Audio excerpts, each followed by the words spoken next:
ગંધક એટલે કે સલ્ફરયુક્ત ખાતરિયું એ ચોથું સૌથી મહત્ત્વનું ખાતરિયું એ ગણવામાં આવે છે અને તેલીબિયા વર્ગના પાકોમાં તેલનું પ્રમાણ, પ્રોટીન અને હરિતદ્રવ્ય વધારવાનું કામ રહ્યું એ આ ગંધક રહ્યું એ કામ કરે છે.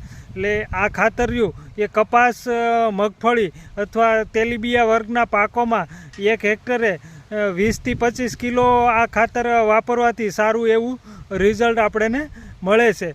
વાપરવાની રીત જો જાણીએ તો આપણી જે જમીન રહે એમાં ખૂબ જ પ્રમાણમાં ભેજ હોય ત્યારે આ ખાતર વાપરવું જોઈએ નહીં, અથવા તો આપણી જમીનમાં જ્યારે પાણીનો ભરાવો થઈ રહેતો હોય એવા સમયે આ ખાતરિયું એ જમીનમાં આપવું જોઈએ નહીં. એટલે કે જ્યારે ખૂબ ઓછા પ્રમાણમાં ભેજ હોય ત્યારે આ ખાતરનો ઉપયોગ કરીએ તો આપણે સારી રીતે એમનું રિઝલ્ટ એ મેળવી શકીએ. વધુ આવી ખેતીની માહિતી માટે આપણી ચેનલ કૃષિ માર્ગદર્શન સુરેશને સબસ્ક્રાઈબ કરો. વિડીયો ગમે તો લાઈક કરો અને અન્ય ખેડૂતો સુધી આ માહિતી પહોંચાડો. વિડીયોને શેર કરો.